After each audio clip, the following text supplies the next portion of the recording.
So, ito pa ang sistema, mga kababayan. Allegedly, nung namatay itong taong ito, nataranta ang mga hindi nila alam kung anong gagawin nila kasi hindi nila mako-cover up dito kung ito ay totoo. 7 hours after the death nitong taong ito, tsaka na lang daw nila, di o mano, ni-report sa authority. Kasi hindi nila pwedeng pagtakpan. May mga tumangka na ibalik ka agad ang bangkay sa Pilipinas. But you cannot do it in America. Kasi dadaan ka sa proseso. Kapag suspicious ang kamatayan ng isang tao, kasi hodang ikaw ay powerful na personality, kasi hodang ikaw ay powerful artista o whatsoever, hindi ka makakalusot. Paano ngayon ninyo pagtatakpan na may kasama kayong nategi dito sa Amerika pa nategi sa Los Angeles and sa Beverly Hills? Social ang kinamatayan.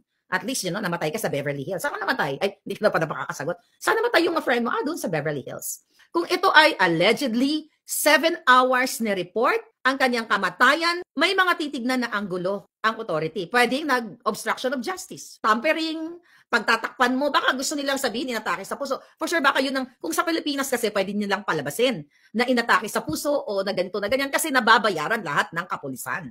Pero dito sa Amerika, mga palangga, hindi mo pwedeng harangan o hindi mo pwedeng i-cover up yung pagkamatay ng isang tao kasi mananagot ka.